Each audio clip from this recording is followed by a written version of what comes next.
Una sombra se cierne sobre la historia de la humanidad. Mientras las civilizaciones se levantaron y cayeron, mientras emperadores y pontífices trazaron el destino de naciones, una verdad más antigua y profunda permaneció enterrada en tablillas de barro y en la memoria de los pueblos. Un miedo oculto, susurrado en corredores oscuros y guardado bajo llave en las bibliotecas más protegidas, consumía a aquellos que llevaban el peso del poder espiritual. Este temor no estaba dirigido al enemigo que los sermones habían retratado durante siglos, sino a seres tan antiguos que su recuerdo resonaba desde antes de que se escribieran las escrituras. En la raíz de esta intriga yace una pregunta que desafía los cimientos de la fe dominante. ¿Quiénes fueron los Anunnaki? ¿Y por qué su eco hace temblar a la Iglesia? Este guión recorre la profundidad de los tiempos y la amplitud de las religiones para desentrañar esa inquietud. Explora el surgimiento de los Anunnaki en los textos sumerios, la reacción del Vaticano al descubrir relatos que precedían a la Biblia, y la batalla silenciosa por controlar la narrativa de la creación y del destino humano. Acto 1. En las planicies del antiguo Sumer, al borde del creciente fértil, las primeras ciudades de la humanidad florecieron. Uruk, Eridu y Lagash vibraban con la actividad de artesanos, agricultores y sacerdotes que observaban el cielo en busca de presagios. Allí se escribió en tablas de arcilla la historia de seres que descendieron de lo alto con poder y sabiduría. Las tablillas describían a los Anunnaki como entidades majestuosas, con nombres resonantes y tareas asignadas sobre el orden del mundo. Para los sumerios, estos seres no eran símbolos de maldad, sino legisladores que decretaban el destino de reyes y pueblos. Se relataba que los Anunnaki no necesitaban rebelarse, porque eran la autoridad suprema. Muchos textos mencionan la palabra decreto, que se repetía en la boca de los sacerdotes que recitaban estas historias en templos adornados con mosaicos coloridos. Los Anunnaki aparecían como el origen de la civilización. Trajeron la escritura, la agricultura, el cálculo del tiempo y la medida de los campos. En un mundo donde la inundación anual podía arrasar cosechas o traer fertilidad, la idea de seres que controlaban los ciclos de la naturaleza era tanto tranquilizadora como aterradora. Estos relatos sumerios planteaban un panorama donde el poder no era exclusivo de un dios único, sino un consejo de seres con diferentes roles. Algunos gobernaban los cielos, otros las aguas y otros la tierra firme. El hombre no aparecía como el centro del universo, sino como un actor secundario en un teatro cósmico. Tal imagen contrastaba con la visión que más tarde se presentaría en la Biblia. Para los pueblos de Sumer, la existencia de múltiples seres divinos explicaba la diversidad y complejidad del mundo. Con el paso de los siglos, las tablillas sumerias fueron llevadas a otras ciudades, traducidas a acadio, babilonio y asirio. En ellas se preservaron historias como la epopeya de Gilgamesh, que narraba las aventuras de un rey en busca de la inmortalidad. También se contaban relatos de diluvios universales que limpiaron la tierra de la corrupción. Los Anunnaki no eran personajes efímeros, su presencia impregnaba todos los aspectos de la vida. Mientras tanto, en el creciente fértil se desarrollaban las primeras estructuras religiosas. Los sacerdotes que servían en los templos debían conocer el nombre y la función de cada Anunnaki, pues su poder residía en la correcta pronunciación y en el ritual exacto.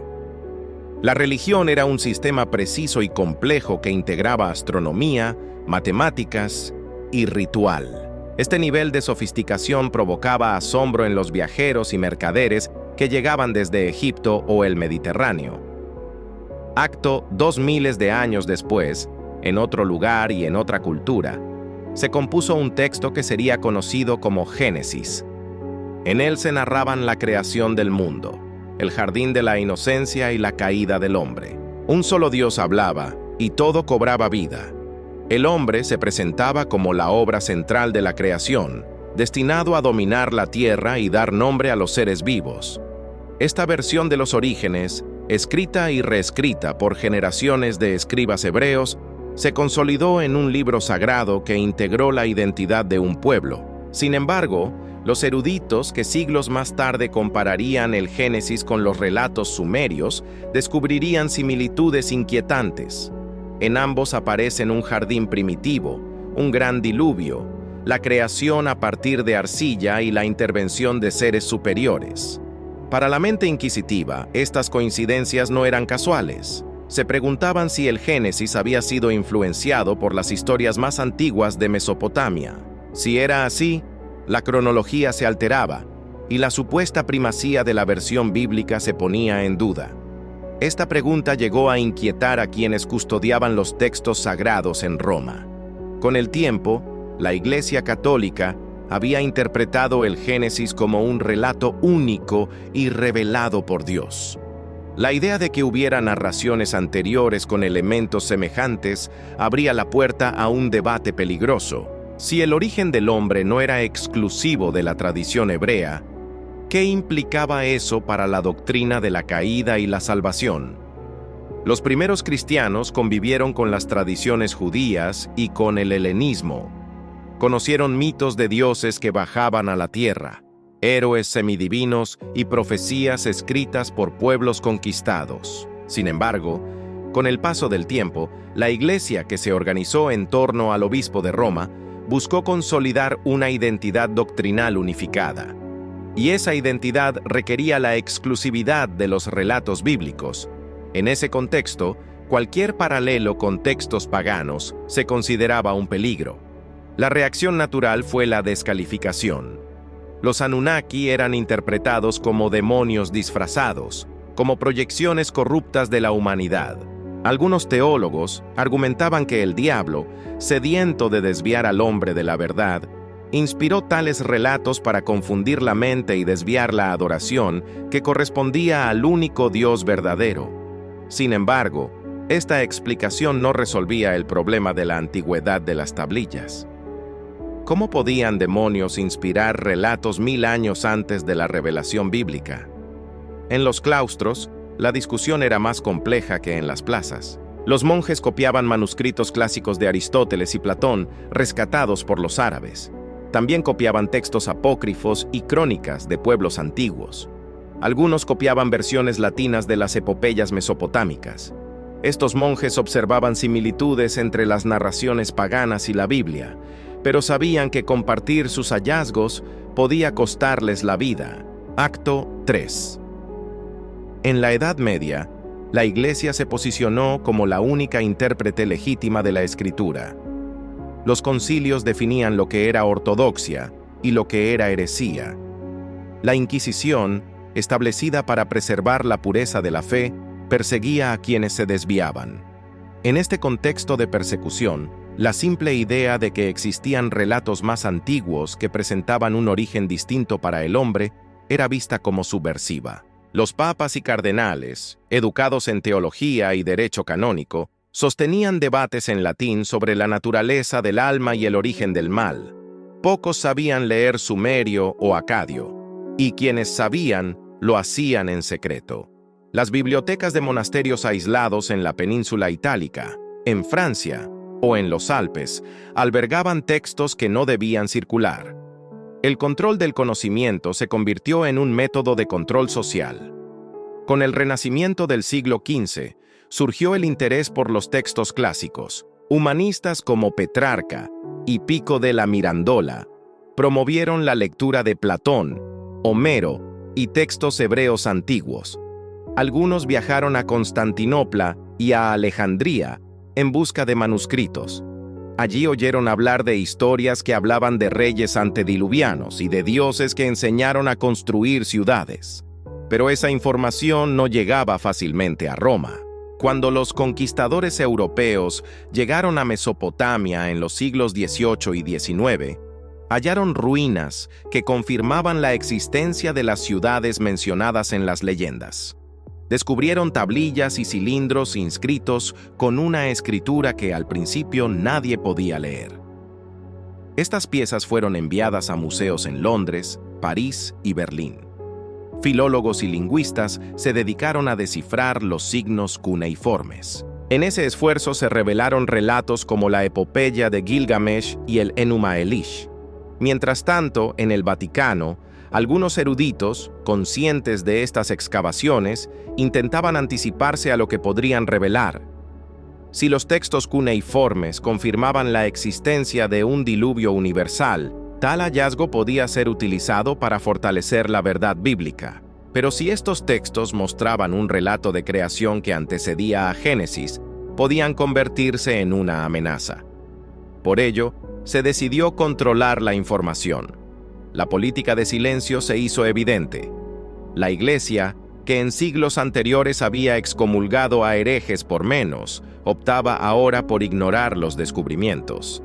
No se organizaron concilios para discutir la existencia de los Anunnaki. No se escribieron encíclicas para contrarrestar su influencia.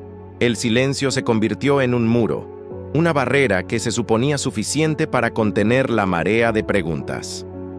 Acto 4. Sin embargo, la sociedad europea del siglo XIX era diferente.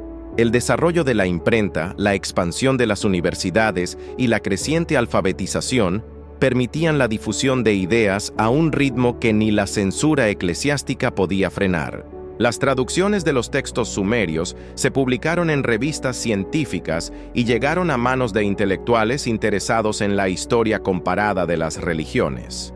En Francia, Ernest Renan analizó la influencia de las civilizaciones semíticas.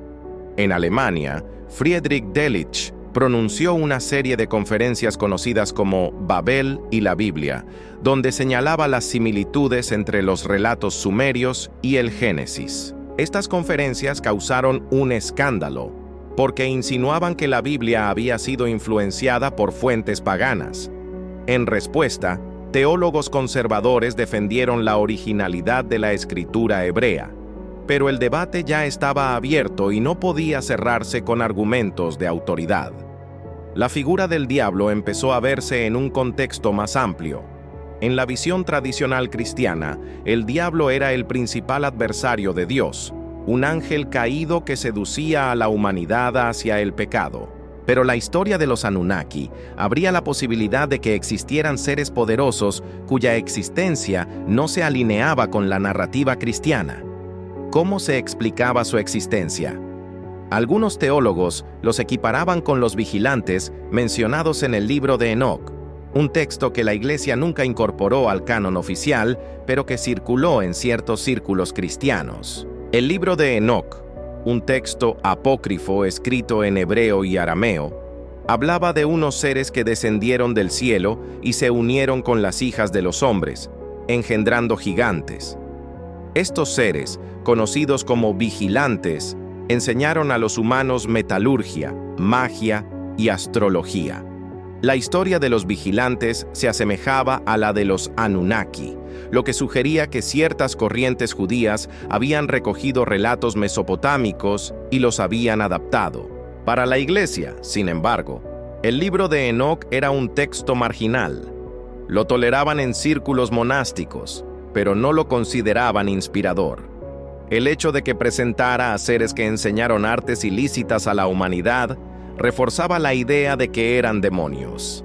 Así, la institución eclesiástica seguía rechazando la posibilidad de que existieran seres antiguos, no demoníacos, que hubieran influido en la historia humana. Acto 5. El siglo XX marcó un giro en la arqueología y en la historia de las religiones. Con cada excavación en Sumer, Babilonia y Asur, surgían nuevas tablillas que añadían detalles al mosaico de las creencias mesopotámicas.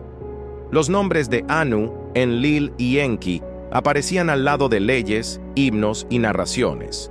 Eran los Anunnaki, una palabra que se traduce de diversas maneras, pero que siempre implicaba un grupo de grandes dioses que dictaban el destino.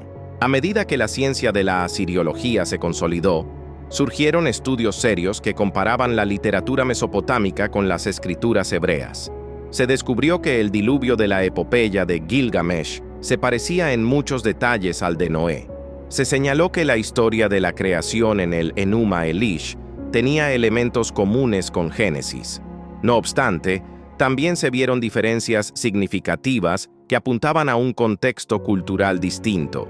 En Roma, la posición oficial seguía siendo el silencio. Algunas voces dentro de la Iglesia empezaron a admitir que la Biblia podía haber sido influenciada por tradiciones preexistentes. Argumentaban que Dios podía haber inspirado a los autores bíblicos a partir de relatos existentes, dándoles un sentido más elevado. Esta explicación buscaba conciliar la fe con la evidencia, pero no resolvía la inquietud central, la presencia de seres poderosos que precedían la revelación bíblica y que no encajaban en la dicotomía de Dios y el diablo. Los descubrimientos sobre los Anunnaki también plantearon preguntas sobre el origen de la realeza. En varias tablillas se decía que la realeza descendió del cielo. Era una frase enigmática que sugería que los primeros reyes fueron elegidos o designados por los dioses, o tal vez fueron ellos mismos seres de ascendencia divina. Si la realeza no era simplemente un pacto social, sino una investidura de seres celestiales, entonces la noción de poder cambiaba. Este detalle interesaba especialmente al Vaticano, una institución que veía en el Papa una autoridad suprema establecida por Cristo. El conflicto se volvió más evidente cuando antropólogos y escritores comenzaron a explorar la posibilidad de que la humanidad hubiera sido influida por seres de otros mundos. Autores como Zecharia Sitchin propusieron que los Anunnaki eran visitantes extraterrestres que habían intervenido en la evolución humana. Tales teorías cautivaron a un público ávido de misterios y conspiraciones, pero también chocaron con las creencias tradicionales de las religiones abrahámicas. Acto 6. Mientras tanto, la ciencia de la genética avanzaba. Algunos entusiastas de las teorías de los antiguos astronautas combinaron relatos de los Anunnaki con descubrimientos genéticos para sugerir que la humanidad pudo haber sido modificada deliberadamente. Se hablaba de ADN híbrido, de mezclas entre seres humanos y seres de otro mundo. Estas ideas encontraron eco en la cultura popular, en novelas de ciencia ficción y en programas de televisión. La Iglesia Católica se mantuvo alejada de estas especulaciones. Pero incluso dentro de sus filas, hubo quienes reflexionaron sobre la posibilidad de vida extraterrestre. Teólogos como el jesuita Georges Lemaitre, quien propuso la teoría del Big Bang, no veían contradicción entre la ciencia y la fe. Otros argumentaron que, si existieran seres en otras partes del universo, ellos también serían criaturas de Dios. Sin embargo, la historia de los Anunnaki no era simplemente la de seres de otro planeta, sino la de seres que, según los textos, moldearon el destino humano y dejaron huellas en la cultura. Algunos intelectuales, más inclinados hacia el gnosticismo y el esoterismo, reinterpretaron a los Anunnaki como arquetipos. Para ellos, los Anunnaki no eran seres de carne y hueso, sino manifestaciones de fuerzas cósmicas o de aspectos de la psique colectiva. Consideraban que cada uno de los grandes dioses representaba un elemento de la mente humana o de las fuerzas naturales. Desde esta perspectiva, la historia de los Anunnaki era un mito que nos hablaba de nuestra propia historia interior. Esta lectura, aunque menos literal, no atenuaba el temor de la institución eclesiástica. Cualquier reinterpretación que desviara de la doctrina oficial se veía con recelo. Acto 7. A finales del siglo XX y principios del XXI, el acceso a la información se multiplicó gracias a Internet. Lo que antes se discutía en círculos académicos reducidos se difundió a un público global. Videos, artículos y foros compartían detalles sobre los Anunnaki, el Enuma Elish y la epopeya de Gilgamesh. Muchos usuarios mezclaban datos históricos con especulaciones, creando un terreno fértil para la imaginación. En este contexto, surgió una narrativa alternativa que sostenía que la historia oficial había sido manipulada.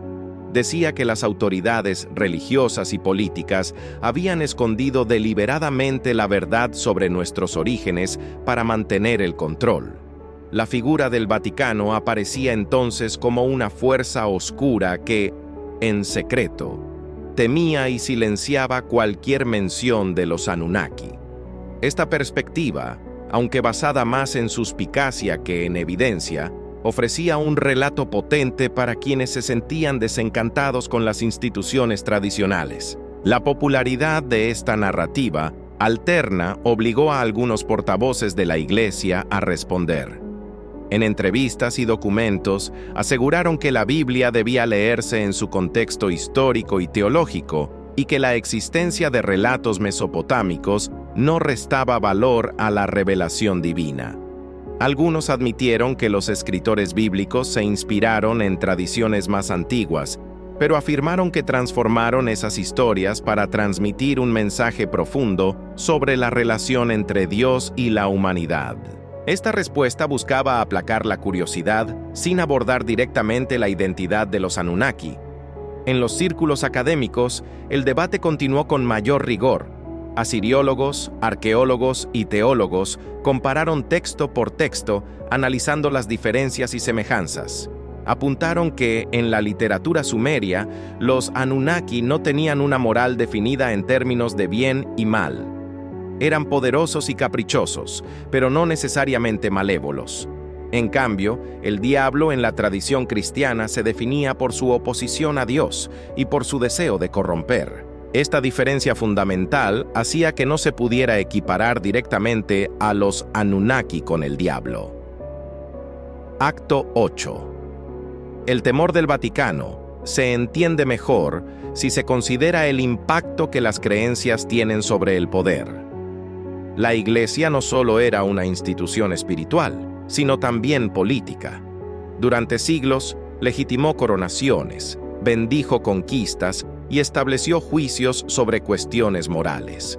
Su autoridad se basaba en la creencia de que poseía la verdad revelada y que era la custodia de la salvación. Si la historia presentaba un origen distinto para la humanidad, uno donde seres poderosos de fuera establecieron las primeras leyes y reyes, se cuestionaba la premisa fundamental de la autoridad eclesiástica. La narrativa de la creación caía como un telón, revelando otro escenario donde la humanidad era obra de manos diferentes. Esa posibilidad podía desencadenar una crisis de fe, no solo en términos teológicos, sino en la estructura misma de la Iglesia. La institución estaba acostumbrada a combatir herejías internas. Los gnósticos, los arrianos, los cátaros, todos fueron vistos como amenazas porque desviaban a las personas de la narrativa oficial. Pero el caso de los Anunnaki era diferente. No se trataba de una secta que surgía dentro de la Iglesia, sino de un eco que venía del pasado más remoto, de un tiempo anterior a la aparición del pueblo hebreo. La Iglesia no podía excomulgar a civilizaciones extintas, ni quemar tablillas de barro conservadas en museos europeos. Algunos creen que el Vaticano, en lugar de enfrentar la verdad, la integró discretamente. El arte sacro del Renacimiento muestra referencias veladas a seres alados que no se corresponden con ángeles. Iglesias medievales tienen tallas de figuras gigantescas, quizá inspiradas en relatos de gigantes prebíblicos.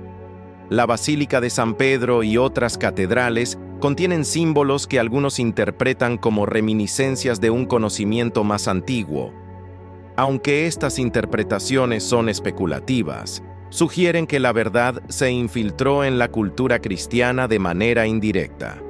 Acto 9. En nuestros días, el interés por la historia de los Anunnaki continúa. Investigadores, escritores y personas curiosas siguen leyendo y traduciendo tablillas. Se organizan conferencias y podcasts que exploran la posibilidad de que la historia humana sea más compleja de lo que enseñan los libros de texto tradicionales. Este interés no se limita a un público esotérico. Muchos científicos reconocen la importancia de comprender las raíces de la civilización para comprender mejor el presente. El Vaticano se encuentra en una posición difícil. Por un lado, no puede negar la existencia de los textos sumerios ni su antigüedad. Por otro, tampoco puede aceptarlos como relatos de entidades reales sin poner en peligro su doctrina. Por ello, su estrategia sigue siendo prudente. Habla de la riqueza cultural de Mesopotamia, reconoce que hay similitudes literarias, pero se mantiene firme en que su misión es espiritual y no histórica. Mientras tanto, la figura del diablo ha perdido peso en muchas comunidades cristianas. Ya no se habla de él con la misma frecuencia que en los sermones de la Edad Media. En cambio, el interés por los Anunnaki ha crecido, tal vez porque ofrecen una narrativa alternativa, una que combina arqueología, mito y ciencia ficción. En una época donde la confianza en las instituciones se tambalea, historias como la de los Anunnaki encuentran terreno fértil. Epílogo. La historia de los Anunnaki y el miedo del Vaticano no concluye con una respuesta definitiva. Sigue siendo un campo de debate, de interpretación y de descubrimiento. La pregunta de por qué la Iglesia teme más a estos seres que al diablo expone una tensión entre tradición y evidencia. El diablo pertenece a la teología, puede ser exorcizado con ritos y oraciones. Los Anunnaki pertenecen a la historia y a la arqueología. Su nombre está grabado en piedras que han sobrevivido milenios. No se pueden desterrar con rezos porque no son espíritu, sino memoria tangible. Las tablillas y textos que hablan de los Anunnaki nos invitan a considerar que la historia de la humanidad no es lineal ni monocromática. Está hecha de múltiples relatos que se entrecruzan y se reconfiguran con el paso del tiempo. Reconocer esto no tiene por qué destruir la fe de quienes creen en un ser supremo. Puede, en cambio, enriquecer la comprensión de nuestro lugar en el universo. La existencia de relatos antiguos que describen seres poderosos no cancela la posibilidad de una dimensión espiritual, pero sí cuestiona la pretensión de monopolizar la verdad. Así, este guión termina con un llamado a la reflexión. Ante la inmensidad de la historia y la vastedad del cosmos, nuestras certezas se vuelven frágiles, ya sea que veamos a los Anunnaki como dioses antiguos, como visitantes de otros mundos como proyecciones de nuestra psique, o como símbolos de fuerzas naturales. Su presencia en la memoria de los pueblos nos recuerda que la búsqueda de la verdad no puede restringirse a un solo libro o a una sola tradición. La verdad está dispersa en tablillas, en manuscritos, en piedras talladas, en mitos y en sueños. El verdadero miedo no es a seres que vienen del cielo, sino a la pérdida del control sobre la narrativa que da sentido a nuestra existencia.